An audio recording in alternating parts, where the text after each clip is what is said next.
It's time for some updated new player info, so let's answer some commonly asked questions about Soulframe.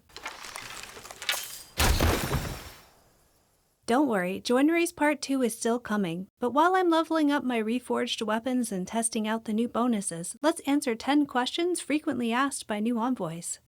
Question number 1. How can I play Soulframe? The short answer is to sign up and wait for an invitation. Soulframe's current release is called Preludes, and the devs describe it as a pre-alpha or pre-pre-pre-alpha depending on which dev you ask. You can sign up to be an alpha tester on the Soulframe website, make an account, confirm your email address, and then wait to receive a code. Codes are sent out weekly, and Digital Extremes recently did an open access weekend where everyone who signed up got a code, so the wait time for new envoys should be much shorter than it used to be. You should also link your Soulframe account with your Twitch account, since there have been keys given away as Twitch drops in the past, and it's possible they will do so again. Once you get in, you have permanent access to the game. There's no time limit, and you'll be able to play through every update. We're currently in Preludes 10. Question number 2. Will our progress get wiped when Soulframe launches? Hopefully not. The devs haven't made any hard promises, but during DevStream 8, Soulframe's community manager, Sarah, said the aspiration is for there to be no more wipes and that current envoys will keep their progress when the game launches. I'll include a link below with the timestamp if you want to watch that yourself.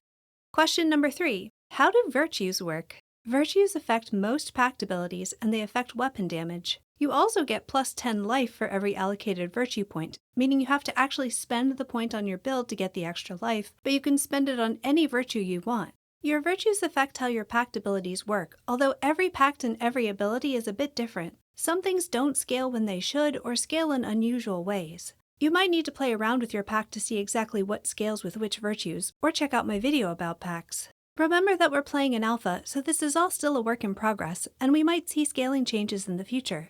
That said, generally speaking, Grace increases ability range, Spirit increases ability duration, and Courage increases ability strength.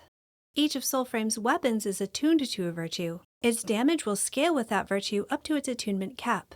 The attunement cap is not listed anywhere in-game, you just have to add points until you stop getting more damage from it. You can also check the unofficial Soulframe wiki, which is still in beta, but it does get updated regularly. I'll add it to the list of links below. Question number 4. How do I get more virtue points? You get points to spend on your virtues by leveling up your envoy. Every time your envoy gains a level, you get a virtue point. Your envoy gets experience by leveling packs and weapons, but only the first time for each one. Neither duplicate packs and weapons nor reforging will count towards your envoy's level. In Preludes 10, you also gain some experience for your envoy by retrieving motes from a point of interest. We have no idea if or how this might change after the mote rework. Pacts and totems also grant virtue points when you equip them, and you can add virtue points to your build through pact upgrades. This means that when you look at your virtue screen, you're seeing the combined result of virtues from all of those sources. Question number 5. How much does my envoy's level matter?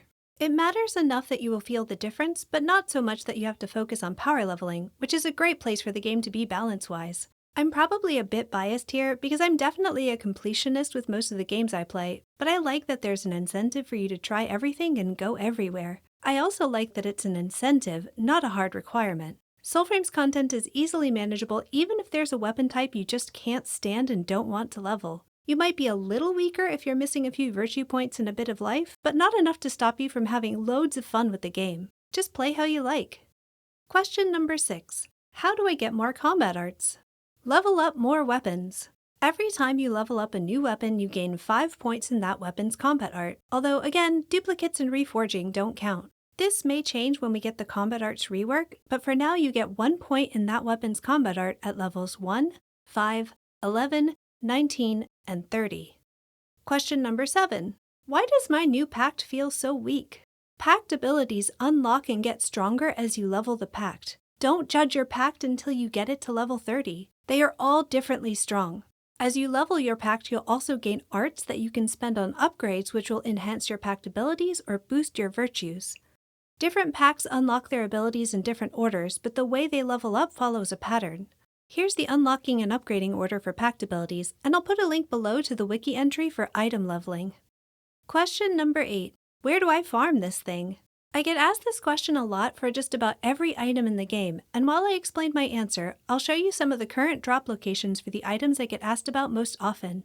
When I do know where to find something, I'll happily share that information in Discord, but I don't usually cover specific drop sources in my videos because they change too often. I know everything is changing a lot right now, and I do try to keep old videos updated with info in the description and in pinned comments, but I've got to balance how much time it takes to create a video with how long that information is likely to be useful for people.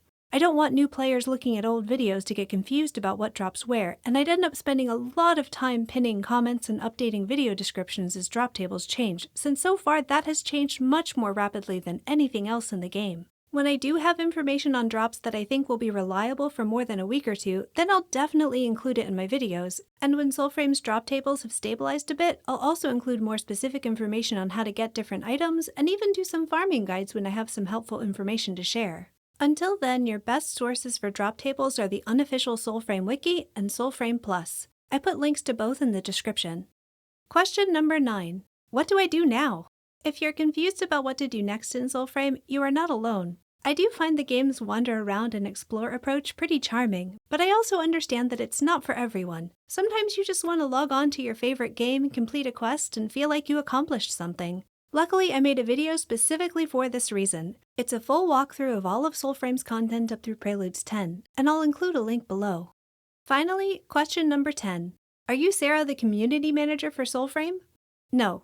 I take this question as a compliment because Sarah seems like a lovely person, and I'm deeply flattered that you all think I know so much about Soulframe that I must work for Digital Extremes. But no, I'm not that Sarah. I'm just a regular envoy that happens to be obsessed with this beautiful game, and I'm delighted to share it with all of you. And those are the 10 questions I get asked most often about Soulframe. I hope this information was helpful for you, and if you're an experienced envoy who's still watching, thank you so much for supporting my channel and exploring Soulframe with me. What's your favorite tip for new envoys? Share it in the comments. And until next time, happy hunting!